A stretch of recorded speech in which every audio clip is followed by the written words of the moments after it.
Hi class, this week at your logo workshops I helped you get started on the logo alternatives by helping you start to create shapes for your icons and then explore changes to those icons that might make them a little bit more visually interesting or appropriate for your audience. So the next thing you want to do is to create a bunch of logo alternatives, and your assignment for the rest of the week is to create 50 different alternatives for your logos. And I think I talked to all of you guys about how to do that and how it's not really 50 different logos, but 50 ideas that explore the same kind of logo ideas, like same sort of icons and type. We're just mixing things up a little bit. And in the assignment sheet, you'll see that you want to try different typefaces: kerning, color, transparency, line, and shape. So I've shown a few of you guys this tropical travel girl example, and you can see that I've started exploring some shapes and some icons and some type with black and white, and then I moved into color. And what I want to do here is just sort of mix and match by copying and pasting different ideas. So here's one logo that I came up with, and I can change line, shape, transparency, color. Let's try changing shape. Let's take this part of the logo and let's make it a lot bigger and see if that works, and see if this is a better logo than any of the other examples that I came up with.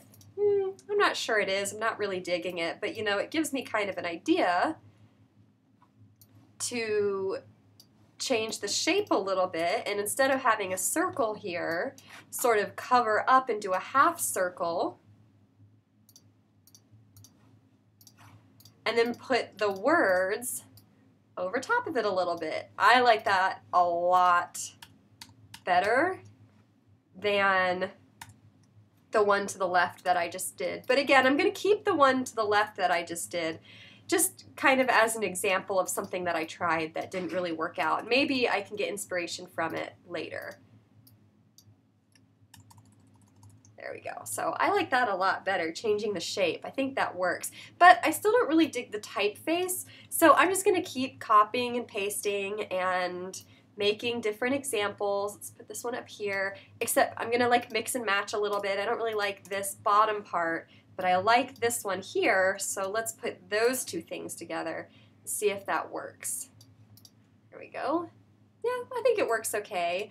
I think Travel Girl could have some kerning applied to it, so I'm actually just going to cheat for the sake of time and put some spaces in here.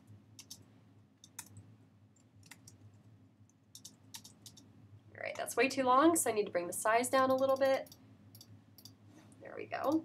So I like the direction this is going, but I can keep playing with it. I can make a copy. I changed the kerning on that one, so let's make a copy and let's try maybe changing the transparency. Does this have transparency at all? It's 100%. Let's make it darker. Let's change the color. Make that a darker blue. Oh, I like that a lot better, I think.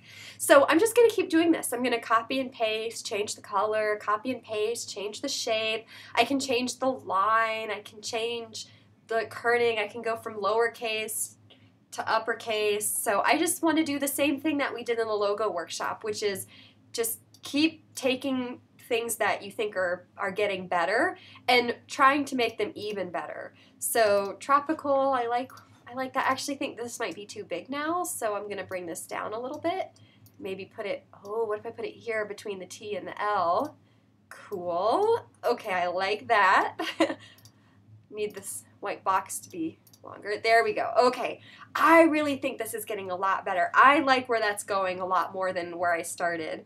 So again, just keep going. So this week, in order to get to 50 examples, 50 different trial logos, this is exactly what you're going to do. You're just going to take the strategies you learned in the logo workshop and you're going to apply them to more elements. It's just playing around. Instead of just trying different shapes and type, now you're also going to try different lines, different kerning, different colors.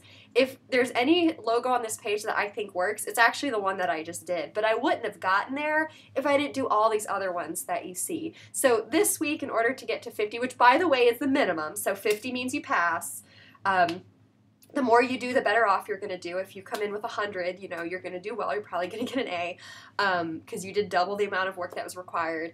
But you're just going to have pages and pages of what you see here. Some of them aren't going to make sense. Some of them aren't going to be good. That's okay. What I'm looking for is that you have changes that are significant. So I went from, I think my original was this one. I went from this to this. That's a huge change, and that logo has gotten a lot stronger. So I'm looking for that progress. I'm looking for whether or not you're changing the kerning, the color, the transparency, the line, the shape. If you're only changing the type in all 50 of your examples, you haven't really explored all your options. So I'm looking for the variety, and I'm looking for this idea of adding up to something, of going somewhere so that something on this page looks a lot like a finished logo. If you have any questions, let me know, but I'm very excited to see what you guys come up with. I've created a Google group where you can post work in progress. You can leave comments.